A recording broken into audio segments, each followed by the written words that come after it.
a tún kú dédé àsìkò yìí gbogbo ẹ̀yin olólùfẹ́ ìkànnì Àrólé bàbá 1010 TV2 nílé lájò lóko lẹ́yìn òdì. Bó ṣe ń lọ náà látún ní káṣáré máa fi tó yín létí ìṣẹ̀lẹ̀ omíyalé àgbàrá ya ṣọ́ọ̀bù èyí tó ń ṣẹlẹ̀ ní ìlú Ondo nípínlẹ̀ Ondo tí ń ṣe olúùlú ìlú Ondo gangan ní ìpínlẹ̀ Ondo ní ìṣẹ̀lẹ̀ náà ní ó ti ń wáyé pẹ̀lú òjò tí ó ti bẹ̀rẹ̀ sí ní rọ̀ láti bí wákàtí kan sẹ́yìn ní ìpínlẹ̀ náà. Olúùlú ìpínlẹ̀ Ondo ní Àkúrẹ́, ṣùgbọ́n Ondo gangan rèé ibi tí ìṣẹ̀lẹ̀ omíyalé àgbàrá ya ṣọ́ọ̀bù tó ti gba gbogbo ojú ọ̀nà tó sì ti gba inú ilé kan ní ìpínlẹ̀ ọ̀hún. Gẹ́gẹ́ bá ṣe fi ìròyìn náà sílẹ̀ láìpẹ́ yìí pé ìjàmbá omíyalé àgbàrá ya ṣọ́ọ̀bù ni àwọn akẹ́kọ̀ọ́ ilé ẹ̀kọ́ gíga ti Adéyẹmí Federal University ti Education nípínlẹ̀ ọ̀hún wọ́n ti fi ariwo ta tó sì ti fi ariwo bọnu pé ìjàmbá omíyalé yìí àgbàrá ya ṣọ́ọ̀bù ni ó ti ṣe àkóbá fún àwọn. Ẹ̀yin náà wo báwọn ọlọ́kadà sí dúró ojú títì òpópónà à ń tọ́ rìn ohun gangan ni ẹ̀ ń wò yìí o, kì í ṣojú odò. Ojú títì ni omi ti ń ṣe ṣalalu báyìí ní ìpínlẹ̀ Ondo, bẹ́ẹ̀ ló ti ń ṣẹlẹ̀ lọ́wọ́ báyìí. Ojú títì míì náà níbi tẹ́ tún wò yìí bó ṣe ń ṣẹlẹ̀ nu àwọn agbègbè tí ìṣẹ̀lẹ̀ omíyalé àgbàrá ya ṣọ́ọ̀bù náà kàn ó ní ibi ni wọ́n ń pè ní odò ṣídà, bẹ́ẹ̀ náà ni ó kan odò jọmú, ìta ńlá, ó kan New Town, ó kan Akínyọsóyè, bẹ́ẹ̀ náà ni ó tún kan òpópónà Ifẹ̀ gáràjì ní ìlú Ondo ọ̀hún. Gbogbo ibi tẹ́ ń wò yìí ojú títì ìjọba ò lẹ́ ń wò yìí. Gbogbo ẹni tó bá ní ẹbí àbí ará nílùú yìí ẹ máa ṣe àbẹ̀wò sí wọn kí ẹ béèrè àlàáfíà wọn. Ibi tẹ́ ń wò lọ́wọ́lọ́wọ́ báyìí ojú òpópónà Ifẹ̀ gáràjì tó lọ sí Ifẹ̀ ò lẹ́ ń wò yìí. Ojú títì ojú òpópónà náà ní gbogbo ibi tí ẹ̀ ń rí tí omi ti gbà yìí.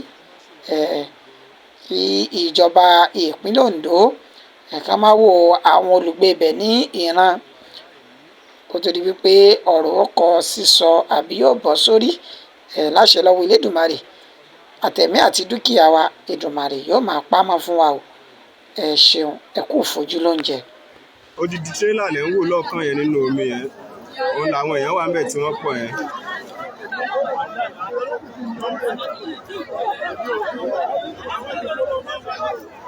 Ẹ bá ní àwọn èèyàn nínú ìgboro ẹ sọ fún wọn wípé kí wọ́n sì dúró síbẹ̀ kán mọ̀ tiẹ̀ má dábàá láti lọ gba inú Fágùn. Ọ̀nà tẹ́ ń wò lọ́nà bá ti kúrò nífẹ̀ gáràjì lọ sí ọ̀nà Pélé Jọ̀lákò Fẹ̀lẹ̀ntínò bẹ́ẹ̀ yẹn, ọ̀nà tó lead sí gbogbo bẹ̀ òun náà lẹ́ ń wò tí omi ti gba gbojú ọ̀nà yìí níbi bridge tó wà níbi Exporter gangan, ìyẹn Exporter Hotel. Omi yìí kò dẹ̀ tí ì jọ nǹkan tí ó fẹ́ fà báyìí,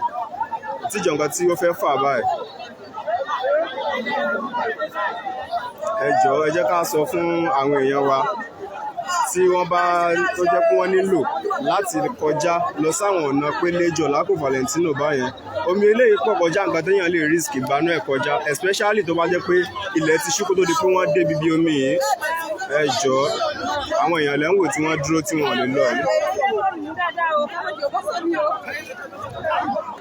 Àwọn èèyàn lẹ́ ń wò tí wọ́n dúró yìí. Ṣé ti Hotel Exporter gangan nìyẹn, bridge tó wà ń bẹ̀. Ṣé ti gbogbo àwọn ilé àtàwọn ṣọ́ọ̀bù tó wà lẹ́gbẹ̀ẹ́ bẹ̀. Mọ́tò kan ní tẹ́ ń wò ibi.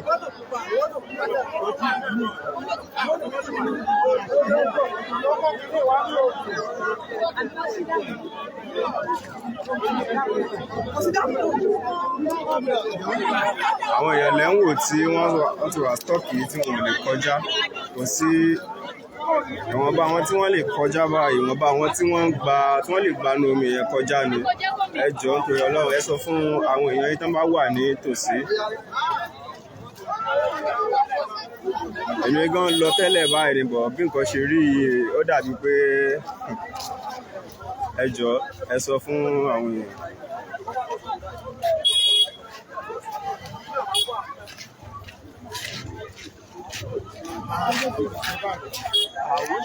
àwọn èèyàn lẹ́ ń wòye tí wọ́n lè rọ́nà kọjá ẹ̀ èmi gan ń padà lọ sílé nìyẹn kò sí ọ̀nà rárá ẹni tó bá tún wá débẹ̀ nígbà tí ò bá fẹ́ ṣojú mọ́mọ́ ṣètì àwọn èèyàn lẹ́ ń wò tí wọ́n dúró tí wọ́n lè lọ yẹn omi eléyìí ò tẹ̀ kì í ṣe omi téèyàn lè manage ọ̀nà ṣètì ẹ̀rọ gbogbo ibi tó fi mọ́ Ondo Grammar School tó wà lẹ́gbẹ̀ẹ́ bẹ̀ gbogbo ẹ̀ náà ni omi ti wọnú ẹ̀ ṣé ń wo báyẹn omi yẹn ò kì í ṣe omi téèyàn lè manage wọnú ẹ̀ ẹ sọ fún ẹni tí ò bá ti gbọ́ ojú ọ̀nà exporter tó kọjá lọ sí àwọn ọ̀nà Valentino Jọlákò Pélé àti àwọn kan bẹ́ẹ̀ yẹn lára bá ti kọjá police station Fágùntàn síwájú díẹ̀ láti bí hòtẹ́ẹ̀lì èèyàn báyìí brick tó wà mẹ́rin gbogbo ẹ̀ lómi ti gbà ẹ ṣí ẹ kẹ jẹ́ kí àwọn tí ò tí gbọ́ kan ẹ gbọ́ tẹ́ bá láwọn èèyàn tó ń lọ sáwọn ọ̀nà bẹ̀yẹn lálẹ́ ìbáyìí bí a kẹ́ ẹ sọ fún wọn kí wọ́n ti dúró náà kó omi yẹn fi fà torí omi yìí bó ṣe wà báyìí kò jọ nǹkan tí ó lè fà ní kò jọ pé ó máa fà ní wákàtí kan méjì mẹ́ta sásìkò tá a wà yìí omi yẹn pọ̀ kọjá bẹ́ẹ̀ so ẹ sọ fún àwọn èèyàn tẹ́ bá nílò láti kọjá lọ sáwọn ọ̀nà bẹ̀yẹn pé kán sì ṣe sùúrù báyìí ná.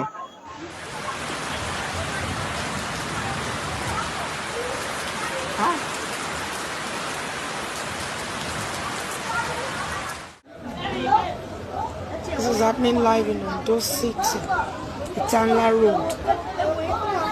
The whole road is flooded. Can you see vehicles can't move? They are sunk already. This is Itanla Road. From Kopek Junction to Itanla Road.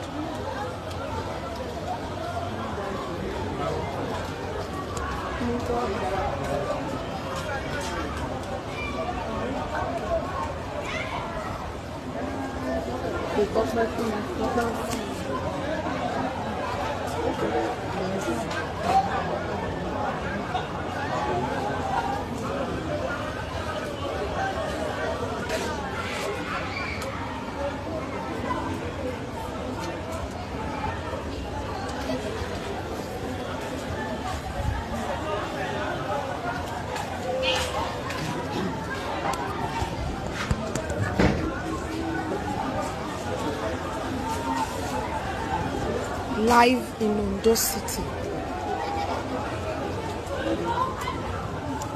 Vehicles are stuck in the flood. Some are sitting on their cars. Such cars as Sienna, Jeep. Junction bẹ́ẹ̀ náà kẹ́kọ̀ọ́ ayéfẹ́ rere àbí ṣé ayéfẹ́ rere bẹ́ẹ̀ yìí. Ó ní èyí o tó ta odòjọ́mú èyí ni tí wọ́n ti rí tó ta odòjọ́mú. Adẹ̀ ní àwọn politician aníwọ̀n pọ̀ Mákindé nìkan fẹ́ ló ká ṣe é dé ẹ̀. Ìwé yóò ṣe MHA constituency 2 wa gan yóò ṣe é dé Ọ̀làdàpọ̀ kí ní èpè Ọ̀làdàpọ̀ kí ní èpè kọ́ ẹ̀ ó ní èyí o ó ní kúṣẹ́ni ó ní èyí o. Fumbi Fagundo.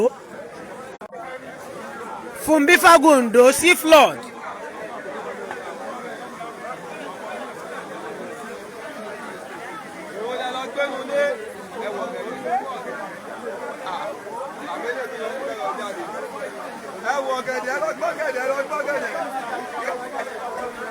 This is flood at Fumbi Fagundo. After road 3, when you are coming from police station, when you are coming from Fagun police station, after road 3, see, this is flood.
How far away they go? Eh? Normal.